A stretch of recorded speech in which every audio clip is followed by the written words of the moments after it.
Welcome to the J.R. Texan Consult, the podcast that deals with the early life of yours truly.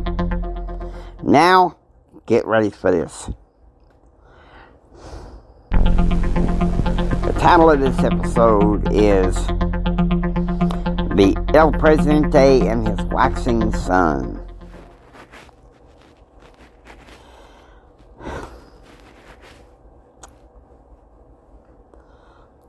5:35 a.m. Jim had been up for 3 hours, trying to watch CNN, but with documentaries about World War II and Watergate, he turns it off.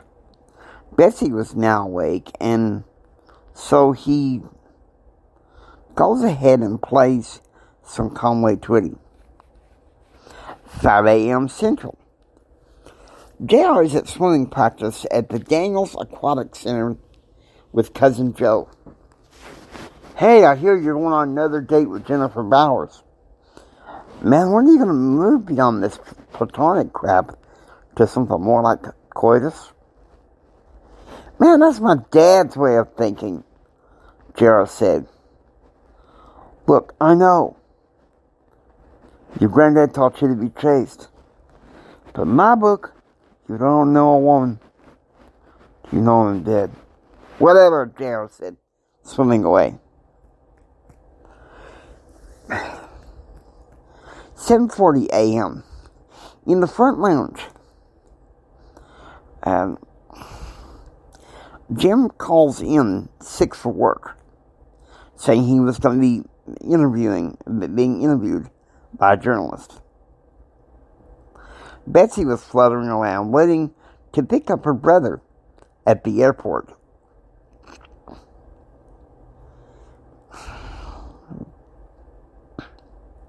"10 a.m. Tom, the chartered plane carrying Tom, arrives at Dulles International Airport, and the charter pilot opens the door. Betsy rushes over to her brother. Oh, dear sweet Tom. Tommy, Tom. I miss you too, sis. Now, why don't you show me around that mansion of yours? Where's Jim? He's being interviewed by a talk radio host back at the mansion.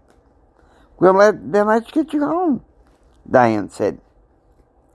They head toward the 1990 red Pontiac station wagon to drive for the 40-minute drive to Chevy Chase, Washington, D.C.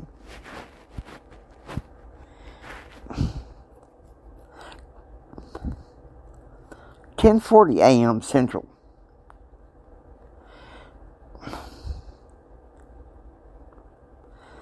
With JR having had an intriguing breakfast at 10:40 a.m. Eastern, with JR having an intriguing breakfast with Andrew Shelford and now studying in the library.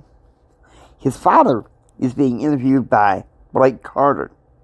The interview being open, Jim turned around to talk to his brother-in-law. Man, Jim, this is a nice estate, Tom said. I bought it in 1990 for $3.5 million.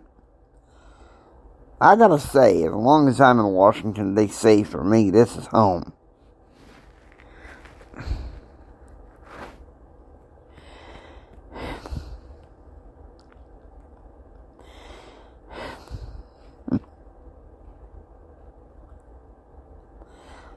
"5 p.m.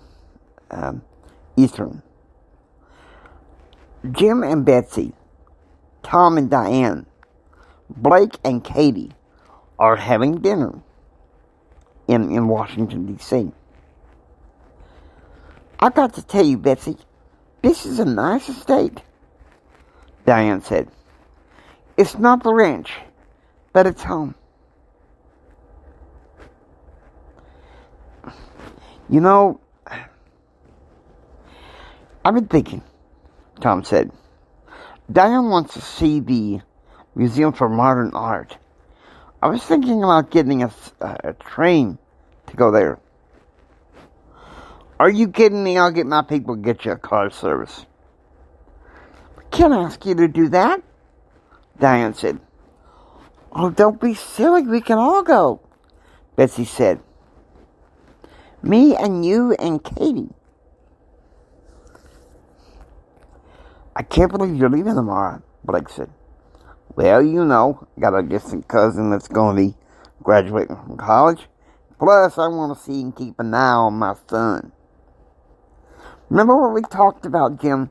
Don't be too overbearing. Oh, he'll be all right. I'll make sure he's okay.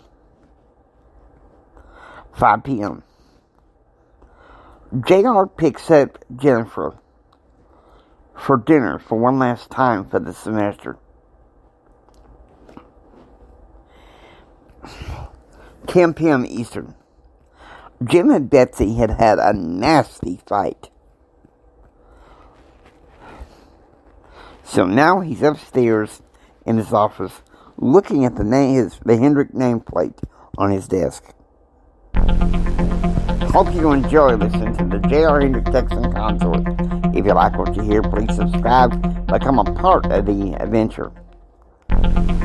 It's J.R. Hendrick saying until next time, get ready for the rest of the story.